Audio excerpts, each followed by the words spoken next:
Here we go.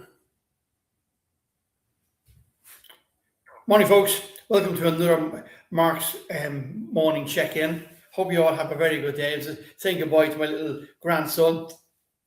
He's going off the creche, so he's in great humour there. Big smile on his face. Great to see that first thing in the morning, which is brilliant. So as I said, we're live on all our channels now, which is brilliant. Which is fantastic. I'm just going back here. So it's Tuesday morning. Welcome on board. Thank you very much for joining me again today. The weather forecast is going to be, looks like it's going to be a high of 12 degrees in Dublin, which is fantastic. Still a nice bright morning. 9 degrees in London and 8 degrees in Paris. That's not your weather forecast, but we're just keeping you updated. So this morning I wanted to talk to you about something about failure. And the thing about every successful successful person, they've all had failures. And the only way you get to success is by having things not work for you. We've seen it with Edison with a light bulb. We've seen it with Musk with the electric car. We've seen it with every product. Pharmaceutical companies spend millions and millions and millions of pounds on testing products to see what works. Because only through testing and only through failure do we actually find success. I see, to a lot of people out there, failure is like a full stop in a sentence. It's over. When something doesn't work, it's over, right? They see it as a complete and utter full stop. But to the dyslexic people, failure is just a question mark. It's just a question mark. And the reason it's just a question mark is because what is the next step forward? What's the next step? If something doesn't work, what do we have to try now? We don't lie down and give up. We keep pushing forward. If one door is completely locked and bolted and glued together, we'll find another door to get through. And that's why companies who have dyslexic people working for them do extremely well. And the same with artistic people. Google and Facebook have gone out of their way to find people who are dyslexic and autistic because they know they bring a certain expertise to the company that changes the company and makes it a higher chance of success. And that's why an awful lot of entrepreneurs are dyslexic. An awful lot of leaders are dyslexic. Because in this world, we can't have business leaders who give up and decide there's no way forward. We just can't. We have to have business leaders who find ways around. If you look even at Ryanair, Michael O'Leary at one stage was told the owners of Tony O'Reilly many years ago that the best thing for Ryanair was to wrap her up when he was called in as an accountant to review the books and the business model. But Tony O'Reilly didn't want to end it. He sent O'Leary to America to look at Southwest Airlines and what they're doing. Because he wasn't giving up. He wasn't taking the recommendation of close down the business. He was finding another way. And that's why, as I said, for the majority of people out there, when they fail at something, they leave it. They give up. They don't go any further. And as I said, to many people, failing is like a full stop in a sentence. And that's a bit sad, really. It's a bit sad that when something doesn't work out for you, that you decide to call it a day. You decide to leave it. You decide, this isn't working. There's no point in anything else about it. I'm having my magic formula. Honey and lemon. So, as I said, but for the dyslexic people, failure is not a full stop. It's a question mark. And that's why many, if you listen to successful entrepreneurs, and it's a pity you don't hear this before they become successful. You don't hear the stories of them struggling at home, struggling in work, struggling mentally, struggling trying to keep the business going, trying to find the capital, trying to find the expertise, trying to find the customers, trying to find the revenue, trying to find the money to pay the wage bill, to pay the phone bill, to pay the supplier bill. You don't hear their stories of how they're struggling when it's happening, because they're all too embarrassed to tell you. They're all too embarrassed to say things are very tough at the moment. But when they sell their company or they're very successful, then they tell you that story. And your first thought is probably, why didn't they tell me that years ago? It would have helped me. It would have helped me have a different outlook on my business. I met an entrepreneur, a young entrepreneur, last Wednesday, and have a cup of coffee with him because he's having a very tough time. But he told me he's having a very good time. He's trying to find new customers. He's trying to find new channels for his product. He's a lot of product on hand, and he owes a good few bob. And he's losing sleep over it. And that's a big challenge for him. But at least he told me. And we brainstormed a few ideas and other companies he could approach, and groups he could approach to help shift his product and move his product forward. But it's still a struggle. The product he has is fantastic. The idea he has is fantastic. But in today's world, there's so many ways of getting the message to the customer. And the customers are hearing messages in so many ways and through so many channels that he's finding it very frustrating that he can't just go and hit one channel and make sales. Many years ago, if you advertised in the newspaper, because there's no social media, you were nearly guaranteed people would see your ad. It was anyway decent, because that was the only way people got their information and their communication. Now, with social media, newspapers, and everything else, there's many, many ways for people to find that message. But most entrepreneurs don't give up. They keep going. Failure to them is not the full stop. Failure to them is the question mark. And they know that on the way to being success. And also on the way to being success, they may have to close down their companies. Many entrepreneurs and successful entrepreneurs have had businesses that didn't work out. But they learned from it. They didn't have businesses that didn't work out and then decided to go and get a 9-to-5 job in someone else's company. They didn't do that. They learned a lesson.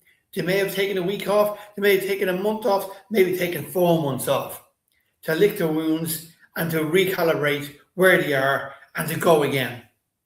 They don't see it as a full stop. They see it as a question mark. What did I do wrong? Why didn't that work out? Why did I waste my money on that advertising? Why did I listen to those people?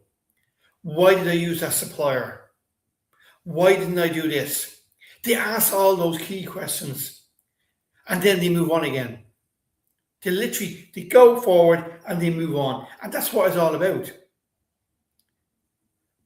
But I've seen a lot of people in a lot of companies, and I've worked with a lot of people, and I've worked with massively negative people who, even when you go in the morning to the company, you hope that they don't come anywhere near you. That everything is a problem. Everything is an issue. Everything. And you're going, my God, will they just get lost? We all know these negative people.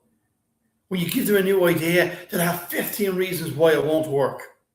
They're the type of people, if you had to give them the idea of the Rubik's Cube, they wouldn't have gone with it. If you had to give them the idea of Facebook, they wouldn't have gone with it. If you had to give them the idea of Google, they wouldn't have gone with it. If you had to give them the idea of electric cars or the internet or whatever, they would have found negative reasons for it not to work. They're the people with the big full stops.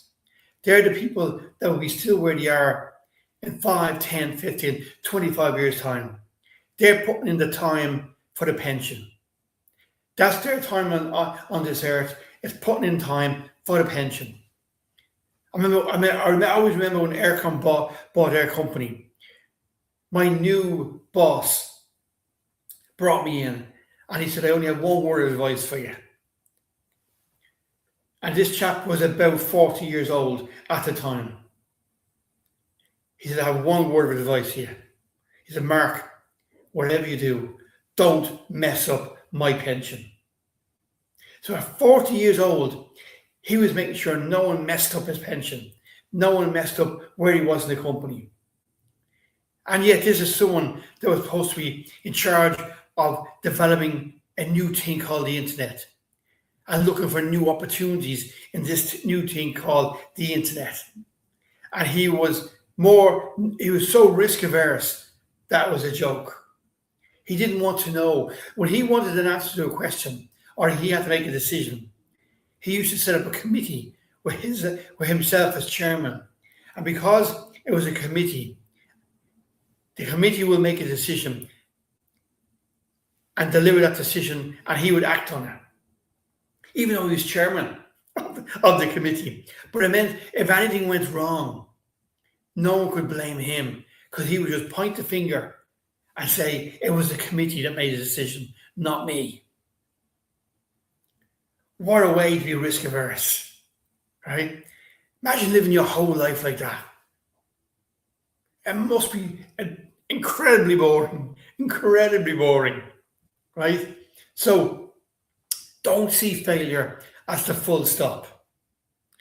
As most dyslexic people see it, they see it as a question mark. They see it as something not working, so we need to do it a different way. We need to approach it in a different way. We need to find a different door. We need to get over that wall in a different way. We need to get all around that challenge in a different way. That's where all the great ideas come from. When they hit failure and something doesn't work, they look around the corner to see how else can they get by. They look under, they look over to see is there another way of getting through the whole thing. People who see failure as a question mark, you can tell them on the bus. You can see them on the train. You see them driving into work every day. They do the same thing day in, day out. The ones that see failure as a question mark are always chopping and changing. They're always pushing ahead. The negative people are behind them. And the further they leave those negative people behind them, the better. They just keep moving on, moving on, moving on. And that's what it's all about. So if you see failure as a full stop, change your attitude. Failure is just a question mark. As I said, like all dyslexic people, we just see failure as a question mark. And we just keep moving on. We find the answers. We change what we do. We change our approach. We do it differently. Don't let people who see failure as a full stop bring you down. If you work with them, make sure they're far away from your desk. Make sure they're far away from your car. When they're in meetings, learn to tune out of what they're saying, because they'll always be negative. There'll always be a full stop. You're the person running the company. You're the person running the team. You're the person out there doing it for yourself. You're the person that when you come up against a brick wall, you find a way around it. You get the sledgehammer. You get the jackhammer. You get the bulldozer. You get whatever you have to do to get it over the wall, under the wall, across the wall, around the wall. You do whatever it takes to go forward. You don't wait to be told. And that's why more and more companies are embracing people who are dyslexic and trying to find out who are dyslexic in the company, because they want these creative people to help them find ways that make their company successful. Facebook, as I said, have been doing it for years. That's how they are successful. They found people who are dyslexic, who are autistic, who are dyscalculia, dyspraxic. They found people who think differently. They don't want people who see failure as a full stop and that nothing can be done. They want people who just find solutions, who are creative. And we may give out about the likes of Michael O'Leary, but he found creative ways to drive a business and build a whole business, becoming one of the biggest airlines in Europe. Richard Branson has done the same thing. He has found ways to make his business work. Elon Musk has found ways to make electric cars and everything else work for him and work for other people. They keep pushing forward. If something doesn't work, look at Elon Musk. Look at the amount of times his rockets have crashed when he's been testing them. He doesn't go away with his hands in his pocket going, that didn't work. I'm doing nothing else. That's it. I'm going home. I'm going to have a cup of tea. I'm giving up. No. He just says, well, that was a test. That didn't work. What else are we going to do? We have to do it different. We have to fix what was broken and we have to do it again. And that's how dyslexic people, artistic people, and dyscalculia, dyspraxic people think. And that's why you need them in your company. That's why you need them working for you. Because if you're someone who's not dyspraxic, not dyslexic, not autistic, then you probably see a problem as a huge problem. We don't. We see the problem, and for about 30 seconds, it's a huge problem. And then on second 31, we're trying to figure out solutions on how we're going to fix it, how we're going to solve it, and how we're going to move forward. We've forgotten that was a big problem. We now are working on solution because we're solution orientated. And that drives some people up the wall. Because some people would rather sit there and be depressed. And this won't work. And that won't work. What are we going to do? Yeah, that's not our game. That's not our game. We don't do that. We're not interested in that type of stuff. Okay? We're just not. So make sure today, make sure failure for you, it's not a question mark. Sorry, make sure failure for you is a question mark. Make sure failure for you is a question mark. Make sure it's not a full stop. When something doesn't work out, take a deep breath and ask yourself, why and what other way can I do it? What other solutions are out there? How can I find them? Where are they? And then just move forward or move around or move up or move under. Just move. Don't stay standing or sitting where you are. And get used to asking your staff. When your staff come into you with a challenge or with a problem, something that hasn't worked, get used to asking them, so how are you going to fix it? How else can we do it? Get your staff used to coming into you with solutions. That's important. With solutions. Thanks for joining me this morning. Really appreciate it. Don't forget, if you're looking for any of our videos or any of our shows from since the 6th of January or any of our training videos, they're all on YouTube, all free. Make sure you just subscribe to our YouTube channel because they're all free. And as soon as we put up free stuff, you'll get notification. Make sure you're following us on TikTok. Costs you absolutely nothing to follow us on Instagram, Facebook, LinkedIn, or TikTok. It doesn't cost a penny, but you get access to a whole load of free information and free videos, and they'll all be sent to you. Whenever you need them, to be there. Training videos for goal setting, for cash flow management, for focusing, all that good stuff. There's a lot of great stuff up there. So to all my friends on LinkedIn, YouTube, and Instagram, thanks so much for listening this morning. I know it's early, but we do this every morning at 7:30 a.m. Hopefully you're up and about. You're probably on the way to work now, or maybe you're working from home, or maybe you're on the train, on the bus, or cycling away. And don't forget, all our shows are available on podcasts. Wherever you get your podcast, just put in my name, Mark Beggs, and it will come up. Thanks for joining me this morning. If you need to contact me, it's markbeggs@gmail.com. If you want any information on our workshops or anything like that, just let us know. We have neurodiversity, diverse workshops. We have crisis management workshops. We have a whole load of workshops that may help you in your business move forward. Thanks for joining me this morning. We really appreciate it.